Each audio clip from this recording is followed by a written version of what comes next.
There's a huge amount of disruption on supply chains. In the last 5 years, it's just been unbelievable. And people think of disruptions as all being external, and there is a lot of external disruption, but every executive has to deliver growth, right? So there's a lot of internal disruption that comes through. Welcome to Speaking of Supply Chain. I'm Christine Barnhart, Head of Industry Engagement and Alliances at MEBOC, and your host for this week's episode. This is where we go beyond the buzzwords to unpack what actually drives supply chain performance. Today, we're talking about planning, one of my favorite subjects, and why, despite all the investments in systems, data, and now AI, it still doesn't consistently deliver results. Most organizations, in my opinion, do have a planning problem, but what I'm seeing is that they're trying to solve it the wrong way. They're layering on more technology, new platforms, AI, more data, without fixing how decisions actually get made and executed. As a result, planning still does not translate into performance. And that's what we're going to unpack today. And more importantly, we're going to talk about what needs to change. So before we jump in, I would like to introduce this episode's guests, which are Rafa and Paul from Coupa. They're going to hopefully give us a brief overview of their backgrounds and what it is you do for Coupa today and what you're spending time with customers doing. So Rafa, you want to start? Sure. Thank you. Thanks for having us, Christine. So my name is Rafa Vasquez. I've been in the supply chain industry for about, I think, 18 years. And 14 of those 18 years, I've actually been with Coupa, the former Lamasoft business. So pretty much my entire career has been on the technology and consulting side. I started back in Latin America, leading projects, building teams, working side by side with the customers. And then about 4 years ago, I transitioned to the US. I had the opportunity to lead our services teams, to lead our customer success teams. And most recently, I took on a new role that's the one that actually brought me to work closely with you, Christine, which is essentially leading the alliances, supply chain alliances for Coupa. So I essentially work side by side with our partners on bringing new offerings, staying ahead of the trends and, making the best for our joint customers. It's been fabulous too. I've loved it. So Paul, tell us a bit about yourself. Isn't Rafa great? Christine, thank you for having us. This is what an opportunity. So really appreciate it. My name's Paul Webb. I'm Coupa's supply chain industry principal. I've got quite a lot of gray hair. I've got over 20 years experience as a practitioner. I work with several of the Fortune 500 companies, specifically on their strategic supply chain optimization, balancing the service and the cost equation, using what was formerly Lamasoft, Coupa's supply chain design capability. So I was a almost 4 times customer. 2 years ago, I had the opportunity to join the Coupa team, and it's been phenomenal. My role now is really to work with executive teams on understanding what the opportunities are, how they can use the capabilities, how they can get most value, and how to govern the capability once they have it. So it's been phenomenal. Thank you. I feel like you were calling out the gray hair thing, and I'm like, well, mine would probably be gray too if I allowed it. Come on, Paul. Okay, so I want to level set for just a minute, because I think when people hear Coupa, a lot of people still think procurement or spend. How should people think about Coupa's supply chain? Coupa spends procurement, finance, and supply chain. So it's really about total spend management. And as Coupa goes from indirect, which was historically a big focus, now we've had several acquisitions, capability enhancements, a lot of investment in the supply chain space. Lamasoft was one of those acquisitions that we made. So really it's about supply chain optimization and how can we pull together that total spend management. And I think we're going to get into this. Hopefully we're going to get into it. There's so much more than network design. It's really around supply chain optimization and how can you take those strategic goals through to execution. I'll just add, if we think about it in a more generic way when we talk about spend management, because with that phrase, people naturally think about procurement, but I feel like it's all about making better decisions for the business, right? So what we are building here is a platform that will, help the enterprises interact between procurement, supply chain, finance, make the trade-offs, have the visibility, and have the ability to, make faster and better decisions along the way. And the long-term relationship between Mibach and Coupa has been around network design primarily, right? Building models and really helping customers determine, what their supply chain network should look like. Is that fair, Rafa? Yes, 100%. I would say, like, as of right now, you are probably one of our most experienced partners, from since the early days. So you have been working side by side on that evolution of the technology. And that's why I'm excited, to continue to partner on what's coming next. That is definitely expanding what we used to call supply chain design. Perfect. And before we jump into planning, one of the things that I think has been interesting for me since I've been at Mibach is seeing that, I think previously my experience was companies did these network design projects on some type of a periodic basis, right? It was, every 3 to 5 years. Over the last, 7 or 8 months since I've been with Mibach, I'm seeing that that's not necessarily true for more mature organizations where they're actually looking at their models and their network on a much more frequent basis. Rafa, like you've got a lot of time with Coupa and with Lamasoft. Am I reading that correctly? 100%. And I'll pass it to Paul after my thoughts here because he has been also on the other side of the table. But I've seen the evolution, firsthand. We used to do, 5-year network design projects, every other year, every, 3 years. And that was the business, 10 years ago. I think companies are still doing that a little bit. It's kind of a nice to have, but most of them, to your point, Christine, the more mature ones are really focused on what's going to happen next, right? In the next month, in the next 6 months. So I also think the evolution of the technology has given us the capabilities and the scalability to build, more complex model, more detailed models, and, get us closer to that integration with natural, planning decisions as well. Yeah, I think if I can just jump onto that as well, I think we are seeing. It's interesting how companies come to us. Generally, they're going to come to us with a challenge, but once they start fully realizing the value of the capability, then we start seeing application in many right across the supply chain. If you think any supply chain, I like to think of supply chain as a collection of assets and relationships. So your assets would be your inventory, your equipment, production facilities, etc. Your relationships, which suppliers are you doing business with? What's the terms of agreement? What's your relationship with the marketplace?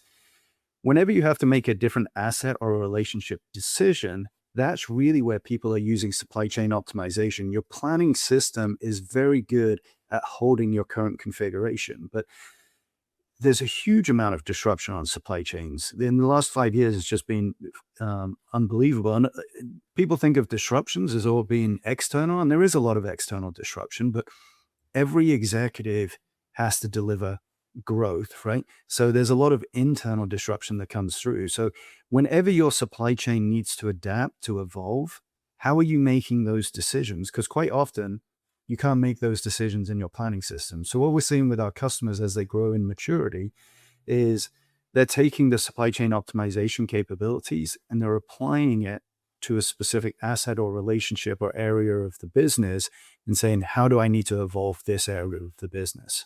So I think we all agree that there is a problem, right? And that companies, most of them have planning systems. It may be Excel, but especially the big ones the big companies. They've already made investments in an APS, an advanced planning system. They've already started to layer in maybe some advanced AI and intelligence, but fundamentally they're still struggling. So from my standpoint, that means there's like a breakdown, right? Something is breaking down between planning and the rest of the organization. How would you dive into that? Like, what are you seeing? What is the gap between the way people are planning and then what's happening with their broader supply chain? So if you think about planning systems and ERP systems, they're incredibly reliant on input. So they're very good at doing exactly what you tell them to do. One of the things when I joined organizations was to try and understand what is the current configuration? How does that supply chain strategy line up with the commercial strategy? Is it feasible? And is it optimal? Like quite often, if you think about it, I used to have teams of 20 plus planners going in and making changes continuously. Right. So a lot of the job turns into reconciliation. So there's a huge amount of frustration with the executive team trying to set a strategy and then realize it through to execution on this platform that's changing, but is heavily reliant on the people interacting with it, making those siloed decisions. I will just add that, I mean, to Paul's point, it's definitely, I mean, we're not talking about replacing those advanced planning systems. I totally agree that, they are good for what they were designed to do, but now with so much volatility in the ecosystem, all those constraints, all that data gets outdated pretty quick. So you end up with plans that are not feasible.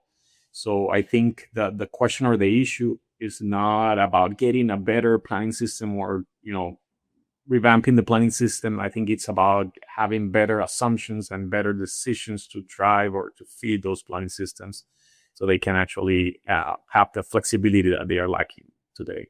And at least from my perspective, one of the big issues is that the design tools and the metrics, the objectives around network design have historically resided in one part of the business, and planning teams have resided in another part of the business. And these two shall never meet to some extent, right? You're 100% right. By design, supply chain is fragmented, is siloed, right? The transportation team is usually a separate team with a separate planning system, TMS, than the operations team with their WMS. And then you got the inventory team with the advanced planning system. And they're all making decisions. And a lot of the times those planning systems are cost and capacity agnostic. You say, well, Paul, is that 100% true? Is it capacity agnostic?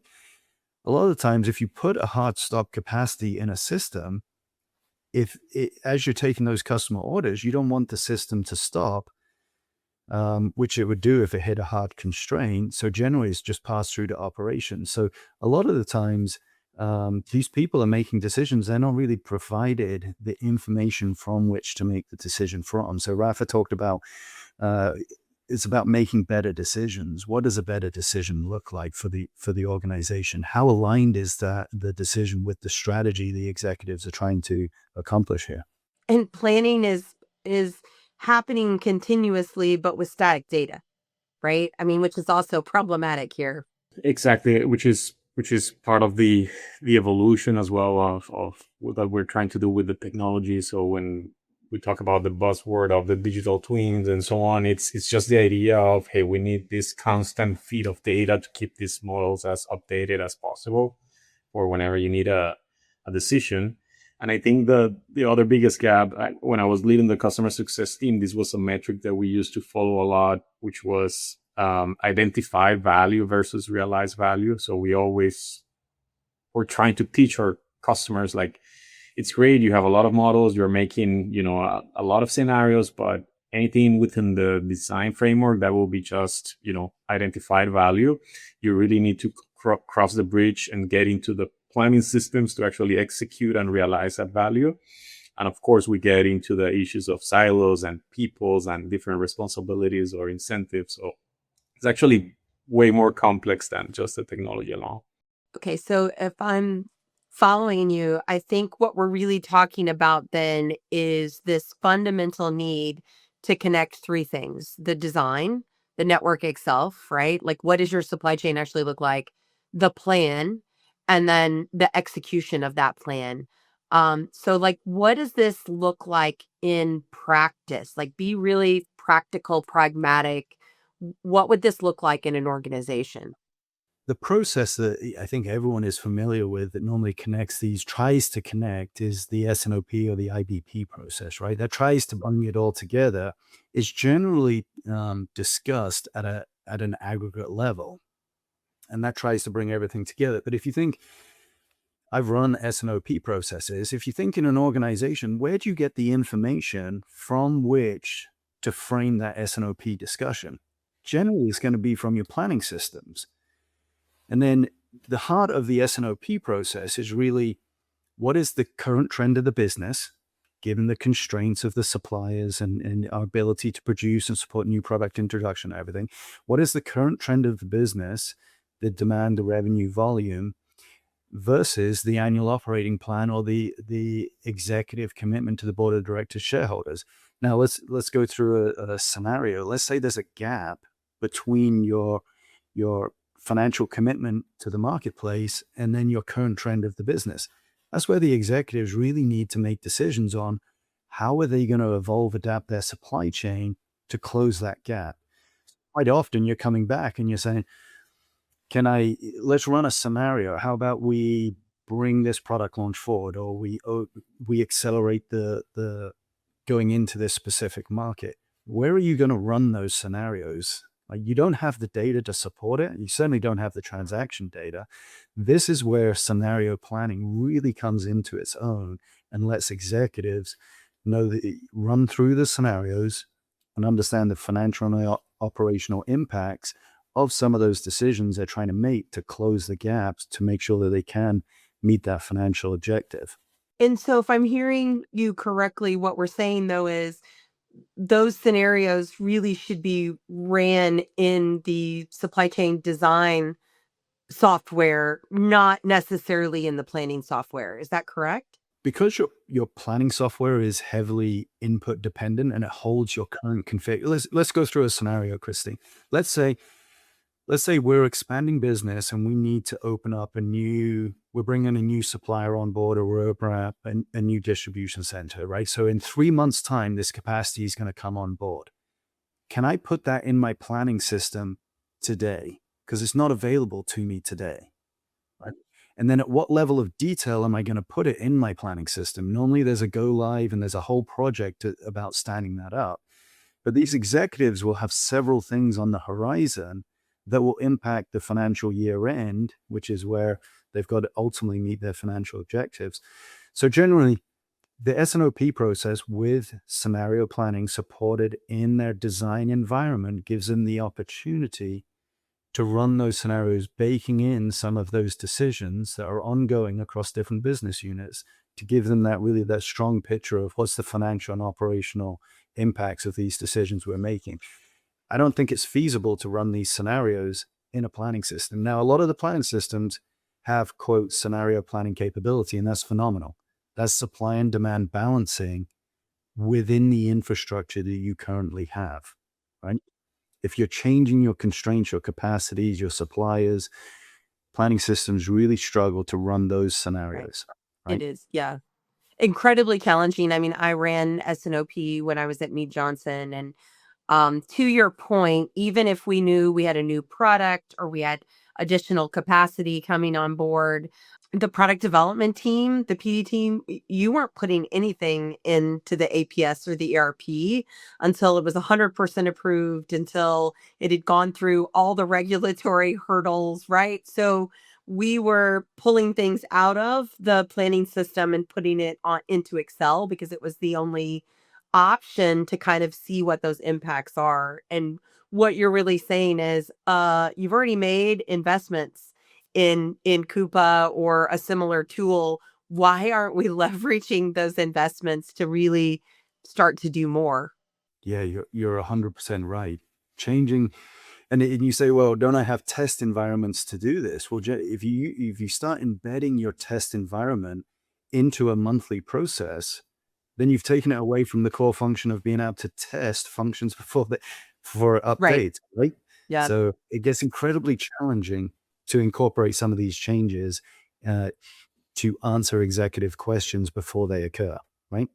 If I put it in a slightly different way, I think, Paul, when you were talking about the gaps and analyzing the gaps, I still remember one of your fancy slides that you have to explain that. But for me, it's all about creating the feedback loop, right? Like, I feel companies are very anxious and put a lot of effort on in that order, right? Like design, plan, execute, and then everything ends there, and then they start all over again, design, plan, execute. So I think that final loop of, okay, let's learn, like, why are we still seeing a gap here at the end after we did all this process, kind of readjust and circle back to the first phase rather than starting all over again. I think that feedback loop is very important for the connection between the three. Agreed. Are there specific areas where you would think this is like a hole in one? Like we shouldn't even have to talk about it very much, right? It should just make sense.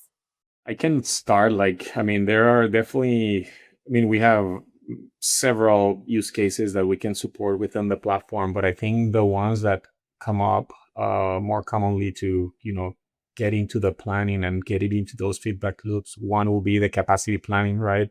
Like adjusting sourcing and production and making sure everything stays in sync. And also maybe even put it in the inventory perspective, pre-build inventory, cycle stock, safety stock, things like that. I think that's a very common one. And perhaps the other one I'll mention is on the transportation side, because you could do a more strategic level, route design, transportation optimization, but then as you get closer to execution and the changes that you might have or the volatility you might have week by week, let's say we have customers that actually run their models every week, you can adjust based on the actual demand and the actual need of assets by location, things like that. So I think on my side, those first two could be a very good starting point for clients looking into this. I love it. I love it. So, I mean, at the end of the day, we don't make investments just to make investments, right? It's has to drive value. It has to improve performance. So it really isn't about the plans or the models or the systems. It's about what is going to deliver the results that the company needs. So, Paul, what, in your opinion, needs to change for planning to drive better real world outcomes? So the key thing for me, and we talked about the S&OP IBP process. The key thing is, how do we take the plans and we follow them through to execution, right? And I think the first step of that is saying the planning system is great at holding the configuration, but it's not great at adapting, right? So let me give you an example here. With Rafael mentioned inventory optimization there. Your deployment, where you choose to stock product, is an input into a planning system. It doesn't mean there's demand there. And as that demand changes, it doesn't necessarily change the planning system. If I have a forecasted demand and it satisfies the supply, that inventory stays there. Well, your chief financial officer is probably not going to be super happy about the working capital that's deployed in a location that the planning system satisfied, but now there's no demand for, right? So some of going back to the concept of the I've got a collection of assets and relationships. When do they need to change? So looking for quick return on investment. Is your inventory actually optimized? Why do we deploy things where they're deployed? Can we rebalance it? How can I optimize that working capital? Working capital, I think really there's a lot of opportunities in a lot of companies unlocking that working capital. The S&OP is a big area of return, right? So if you think your supply chain is not adaptable today, how do you get there? You can be proactive, but you can also be reactive, agile, right? I used to have a boss who used to say, if you can't be proactive, you need to be really agile and reactive. I think the design capabilities give you that. If you have what we term an always on supply chain design digital twin, yes, you can get ahead of a lot and mitigate a lot of the disruptions that are coming through, because you can run contingencies and you can safeguard and not subject yourself to the lost sales, the stock out positions and everything else. You can rebalance your inventory to make sure that you're continuing to hit those revenue goals. But reactive, as things are happening, can you rebalance? Can you look at those capacity shortfalls or those service level shortfalls from suppliers, and can you respond to those to ensure that you're still delivering value and delivering on the expectations, right? So I'm going to ask you guys, how do you recommend people get started? But before I do, I want to address what I'm going to call the elephant in the room. And by that, what I mean, I think there's a perception in the market that this would be incredibly expensive to do.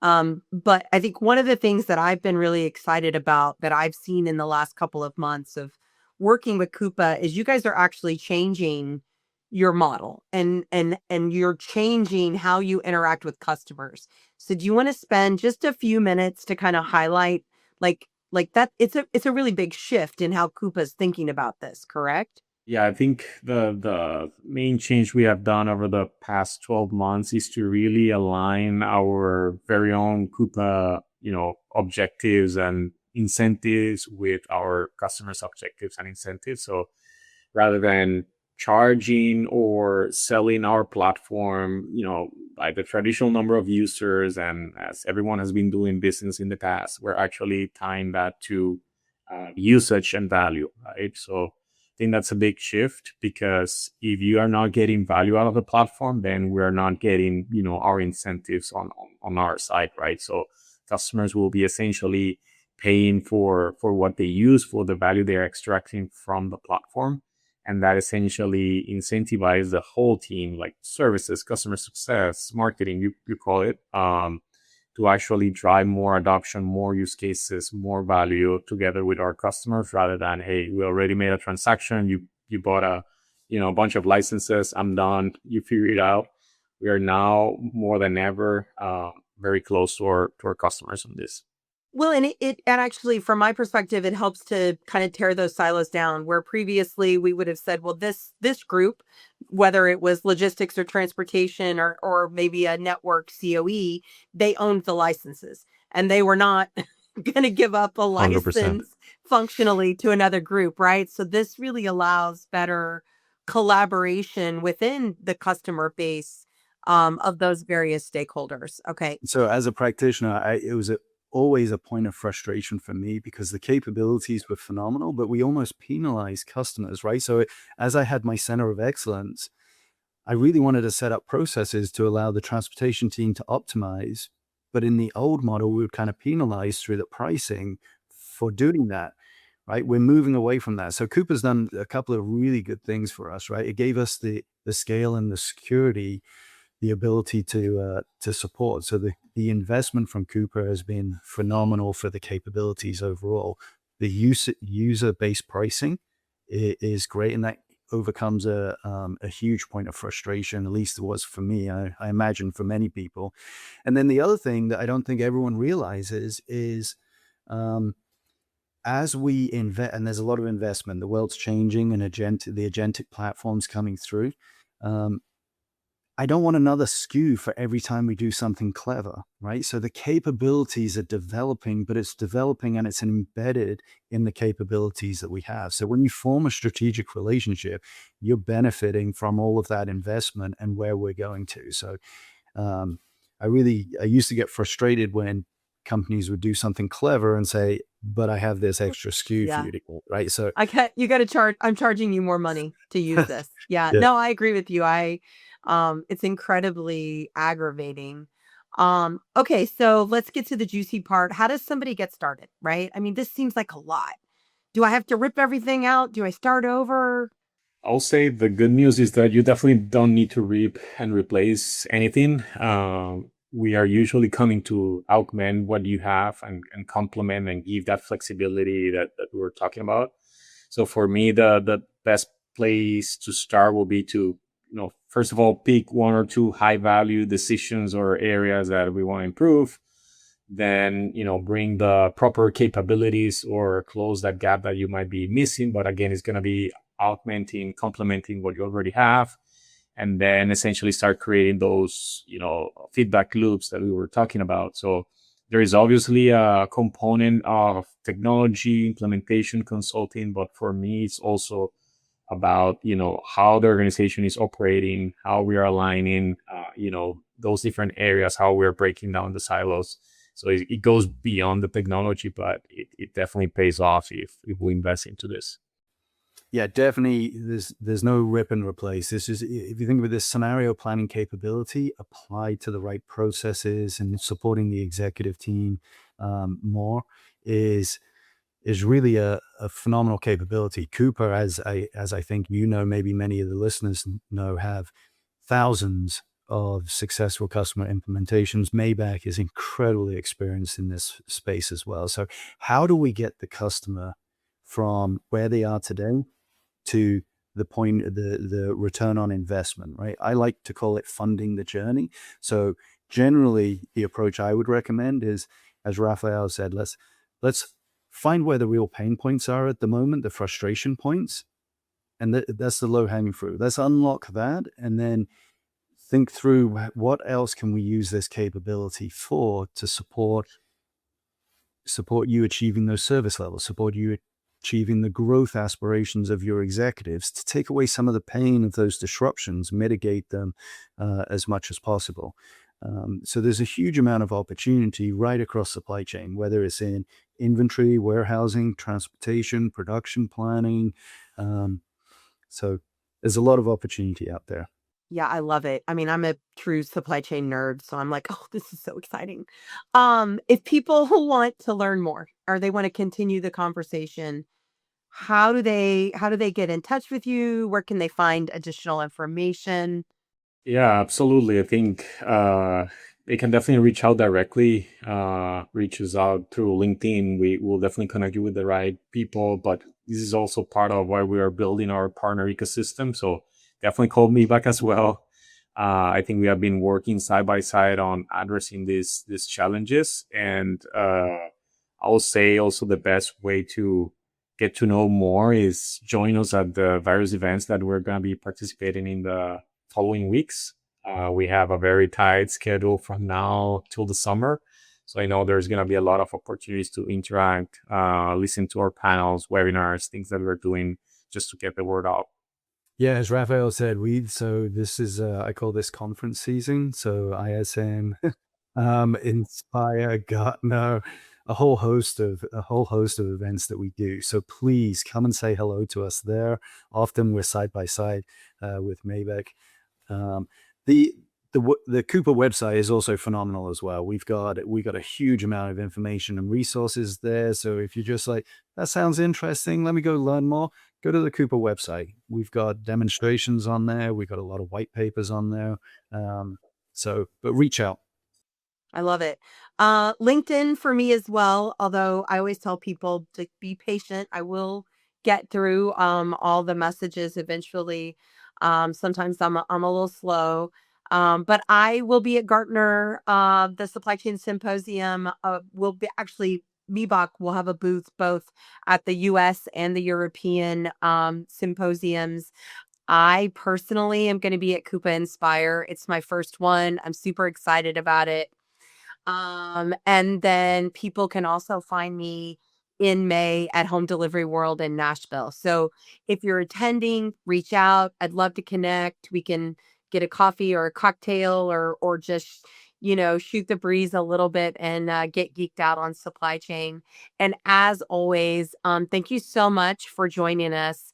Appreciate you, Paul. Appreciate you, Rafa. Can't wait to spend some quality time with you over the next couple of weeks. And so excited that you joined us on Speaking of Supply Chain. Our next episode is actually centered on warehouse automation trends with Meebach's own Sophie James. So I hope everybody will join us again in 2 weeks as we continue to unpack what's happening in the world of supply chain.